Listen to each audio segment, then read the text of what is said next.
Thanks for coming. On behalf of the Hult Investment Management Club, we were talking, we thought, Bitcoin is a really hot topic, at least in the news right now, and we think it'd be a good idea to do a bit of a presentation on it to kind of get the awareness out in the Hult community and give people a little taste of what Bitcoin is.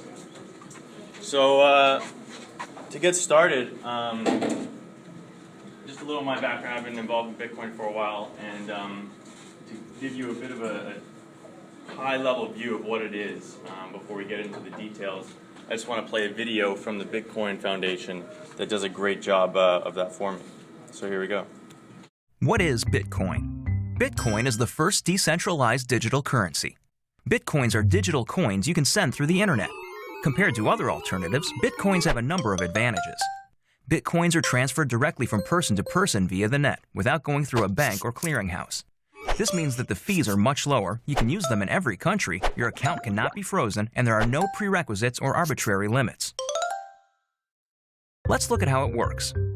Bitcoins are generated all over the internet by anybody running a free application called a Bitcoin miner. Mining requires a certain amount of work for each block of coins. This amount is automatically adjusted by the network such that Bitcoins are always created at a predictable and limited rate. Your Bitcoins are stored in your digital wallet, which might look familiar if you use online banking. When you transfer Bitcoins, an electronic signature is added. After a few minutes, the transaction is verified by a miner and permanently and anonymously stored in the network. The Bitcoin software is completely open source and anybody can review the code. Bitcoin is changing finance the same way the web changed publishing. When everyone has access to a global market, great ideas flourish.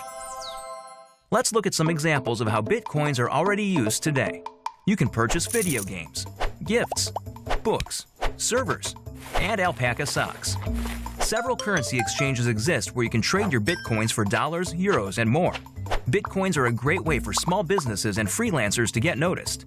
It doesn't cost anything to start accepting them, there are no chargebacks or fees, and you'll get additional business from the Bitcoin economy.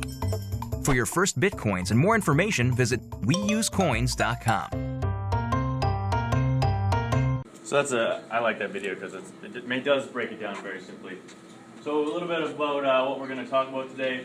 We're going to look at the history of money very quickly, the current monetary system, mainly fiat currency, what Bitcoin is, why it's important, why I'm excited about it, how it works, talk about the ecosystem that is being developed right now, and then what the future holds, and then at the end we'll talk about how to get involved and answer any questions.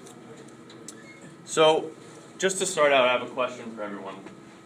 Is Bitcoin a virtual currency, money, or an asset?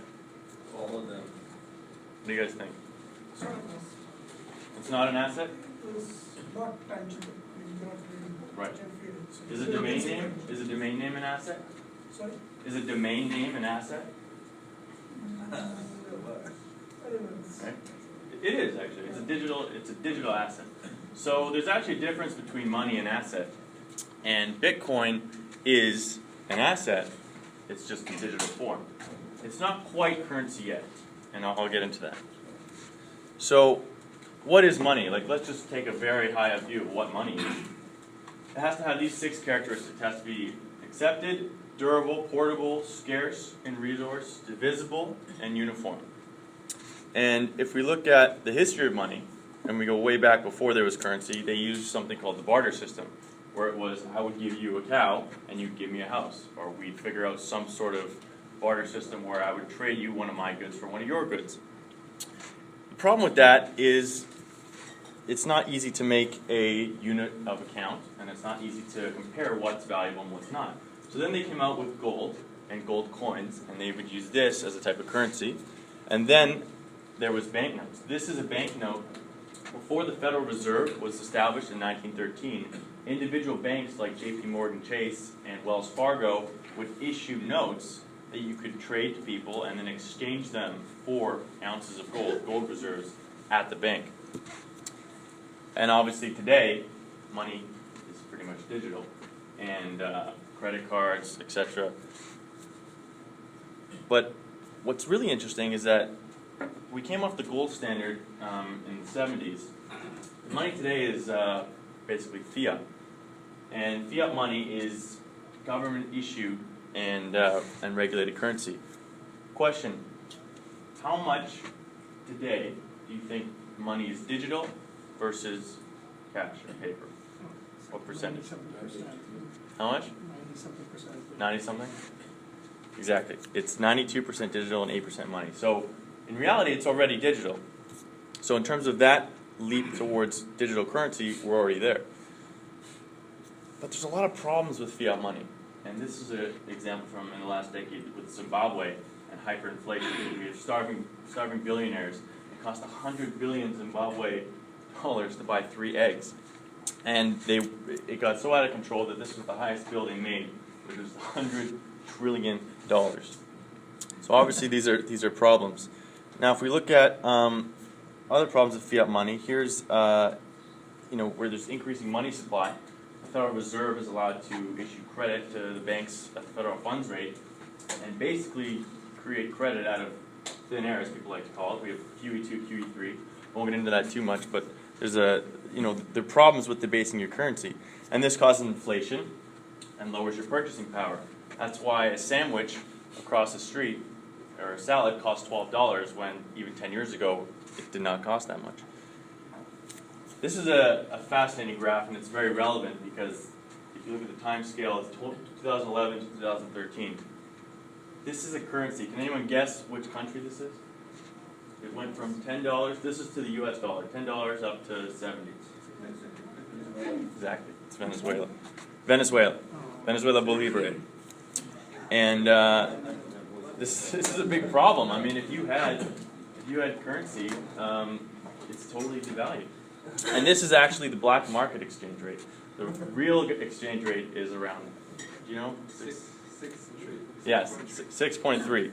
So it just problems around the board. So I want to talk about why Bitcoin is needed. And there's a great article I highly recommend you guys check out, written by Mark Andreessen, which he founded Netscape, which is basically the birth of the World Wide Web. And he likens it to the birth of the internet. This is basically the internet for money. And if we look at an industry like email, before email existed, if you wanted to send a contract, a document to the other side of the country, the other side of the world, you'd have to use snail mail. You have to use FedEx, and that's why FedEx became a huge business. But when email and Gmail came along, that became totally obsolete. And so I asked the question, right? We just think of it like this: why is it that I can FaceTime someone anywhere in the world in seconds for free, but it takes days and substantial fees to send money the same distance? When we use that, kind of think of a paradigm shift, and it kind of, you start to connect the dots of, okay, maybe this is the next evolution of money. So if we get into Bitcoin, as you saw from the video, I didn't talk about this, but it was invented by a guy or a group of people that go by the pseudonym of Satoshi Nakamoto. And it gets interesting in the Bitcoin world because he's anonymous. Nobody knows who he is. And he released a paper called Peer-to-Peer Electronic Cash System. And that was in 2009. Satoshi's not an actual person. It could be an actual person. It could be a group of people. He's anonymous. But it actually doesn't matter, and I'm going to tell you why. So if we look at the protocol, it doesn't matter because it's open source. He posted this code, this protocol of Bitcoin to the web, and people have reviewed it. You can see how it works, and now there's a core group of developers that work on it. So it's open source, free to use, easy to inspect. We can go look at it after this. I can show you it. Very secure, high-level cryptography. And if you hear in the news, you'll hear, Bitcoin heist or $2 million was stolen from this exchange. And just like, if I was to leave $20 on the table and I left and I came back and it was gone, is it my fault or is it the dollar's fault? My fault, right? So it's blame the bank, not the dollar. Bitcoin itself has been very secure. It's transparent. Everything is recorded on a public ledger. So just like you deposit money at Chase and they record it, with the Bitcoin protocol, it's recorded in a public ledger. We can go and see every transaction that's ever happened in Bitcoin's life. Pseudo-anonymous, so we know the wallet numbers, but not the actual names. And there's a fixed supply of 21 million, and that is hard-coded into the protocol. It cannot change. This is a graph of the production of Bitcoins over time. And the actual final Bitcoins is projected to be mined around 2140, but the majority of them will be out by 2033. And at the beginning, it spikes, much like gold production did, and then it gradually tapers off. And that's because every 4 years, they halve the amount of Bitcoins that are issued into the protocol. So 2009, it was 50 Bitcoins every 10 minutes. Now, after 2013, it's 25 Bitcoins, and then in 2017, it'll be 12 and a half, etc. And that's how it tapers off. So Bitcoin versus fiat, really quickly. Fixed supply, there's no Federal Reserve to print money. Decentralized, public ledger, not centralized, private ledger. It's awarded to people that are operating the network, and that's called miners. I'll talk about that later. It's global. You can send and receive Bitcoins instantly. Pseudo-anonymous, low to zero transaction fees. When a business accepts your credit card, they have to pay 3% with Bitcoin. It's virtually zero. No chargebacks, open source, peer-to-peer, and it's based on math. This is the really key thing. You don't have to trust anyone. If you trust the laws of math, you can trust Bitcoin. So one thing I like to talk about, because it's fun and it gets a lot of media attention, is the price. And this was a June 2011 bubble of Bitcoin when it basically made its breakthrough into the world and people started taking notice. And it went up, it peaked at $30. This was actually during the Cyprus event. No, that's the next one. Peaked at $30 and then crashed down to 16, about half its value. Then there was the April 2013 bubble. And this was to deal with Cyprus. So I don't know if you were following the news then, but basically what happened is they had a bail-in where the government of Cyprus took a percentage from everyone's bank account to bail out some financial institutions, etc. And everyone freaked out, and then people were running for the hills with their money, and a lot of people were putting their money in Bitcoin, and that's what caused the bubble. Plus, you have speculators jumping in on it as well. But what's interesting is it goes up to 220, and on other exchanges it actually went to 260. It kind of makes the June 2011 bubble look pretty small. And so, does anyone know what happens next in the last couple months? Yeah, it went crazy. I mean, this is it. Obviously, it's a bubble. It went up to 1,200 on other exchanges, and this was largely due to China. The exchange in China had 0% transaction fees. The Chinese were getting into Bitcoin. Ben Bernanke of the Federal Reserve issued a statement saying it looks promising, and so it went crazy. But again, look at 2013 in April, the one we just saw. I mean, it looks like a little speed bump, and the one in 2011 you can't even see. But of course, it did come crashing down to about 50% of its value, and it's trading around 600 right now. But if anyone tells you they know what the price of Bitcoin is going to do, nobody knows. But it's interesting to look at the patterns. So, what makes Bitcoin valuable? This is interesting because this gets asked a lot, right? What is the value of gold? What is the value of a Bitcoin? So for something to have value, it needs to have unique properties. There needs to be demand. And it needs to be scarce and limited. And if it has these things, right? Like, let's, for example, my iPhone. Does it have unique properties? Yes. Proprietary software. It does a lot of things you want. If I was to give this to you, you probably want it. Most people would. And then there's scarce and limited. You're not going to find one on the sidewalk, for example. And so if it has these properties, then it has value. And if it has value, then it has a market price. And if it has a market price and people are willing to accept it, then you can buy things with it. And that's essentially the value of Bitcoin. Now, the thing is, it's a chicken and the egg problem. They're valuable, but at the same time, it's basically valuable because of everything you can do with it. And so, people always say, what can you buy with Bitcoin? It's not there yet. And on one hand, people say Bitcoin has value because of what you can buy with it. Maybe it's actually the other way around. You can buy things with it because it has value. You can buy things with money because we say it has value, because we know people will accept it. Now, let's look at the future, because this is what gets me so excited, and this is why I wanted to do this presentation, because we're just at the beginning. I mean, Bitcoin is only 4 or 5 years old, and what it can do to finance is really what blows my mind. So, one thing that's interesting is that nobody can stop it. There have been other attempts to do digital currencies in the past. One was called e-gold, one was called Liberty Reserve, and they were centrally issued digital currencies, and they had problems with money laundering, and the founders did some bad things, and the government came in, shut it down, because there was a single entity to shut down. The thing with Bitcoin is that it's decentralized, which means it's run by a computing network around the world made up of hundreds of thousands of computers. And if one gets shut down, then the payments just get routed through another one. So that's what's so fascinating, is that even governments can't shut it down. It can't be confiscated like gold.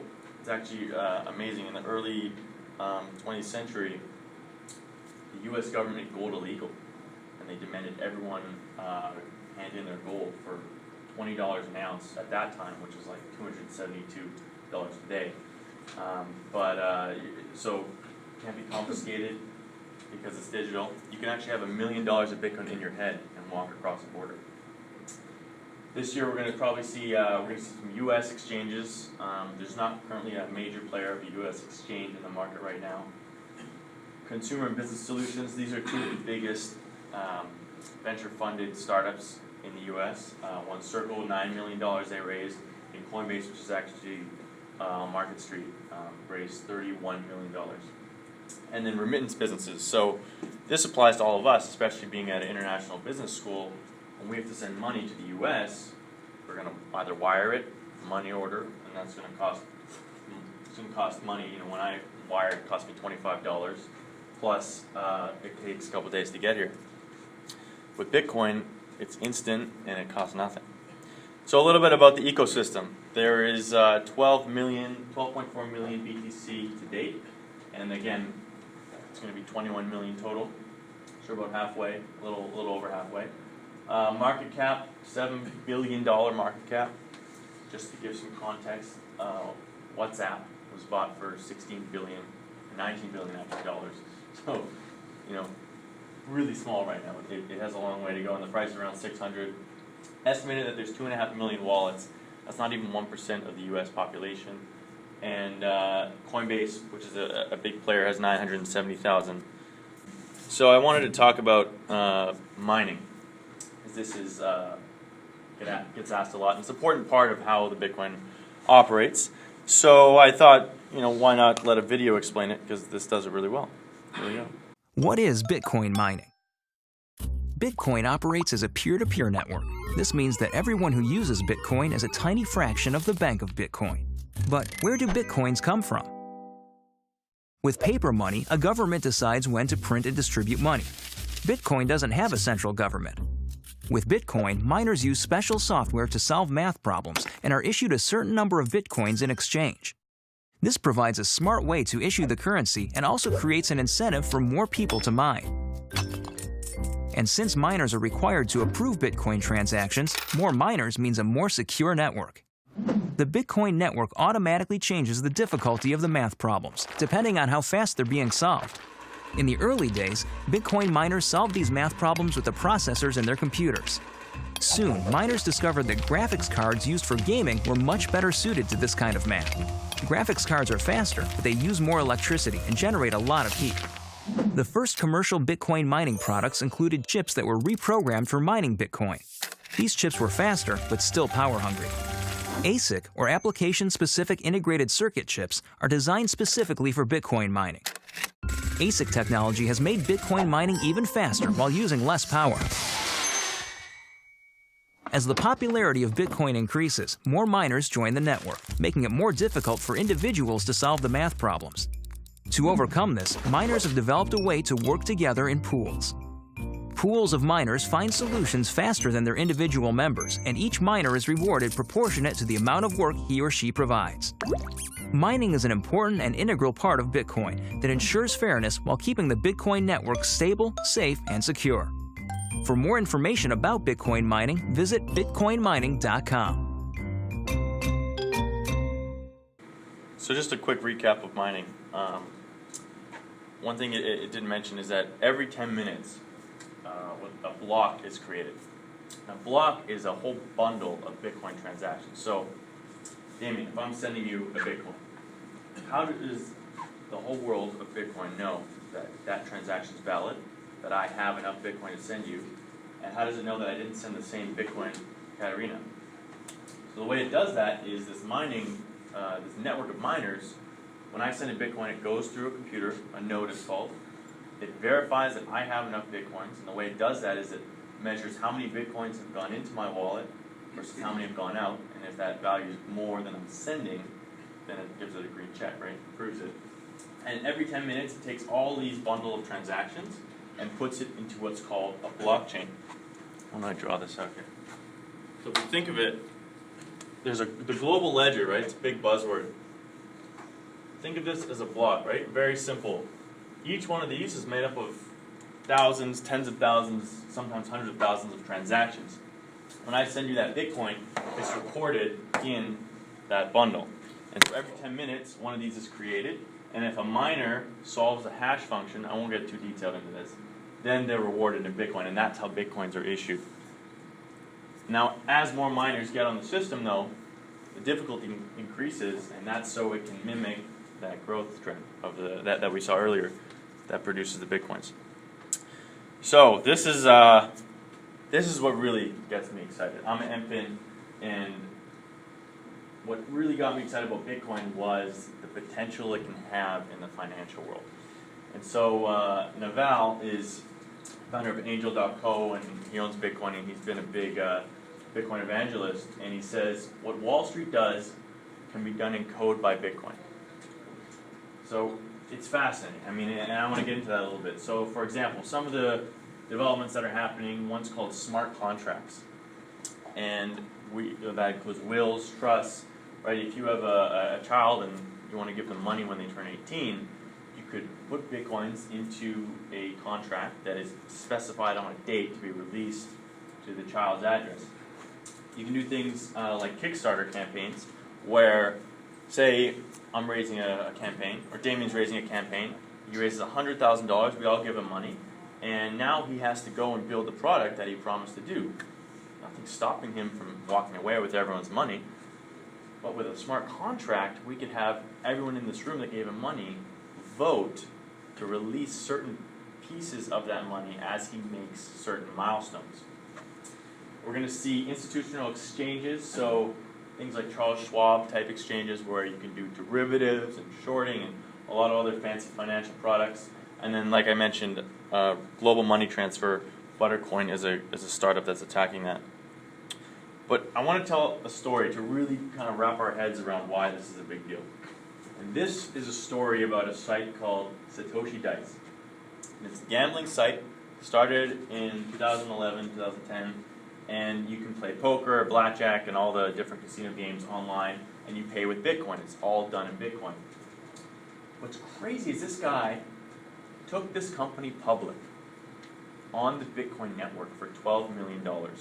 Totally anonymously, he issued shares to people through the Bitcoin network that people paid Bitcoin per share of his company, raised $12 million, then paid dividends on those shares to totally anonymous people, and then sold the company later to a private investor. And this was done entirely off the financial grid. No JP Morgan's involved, no Goldman Sachs, no SEC, no regulators involved.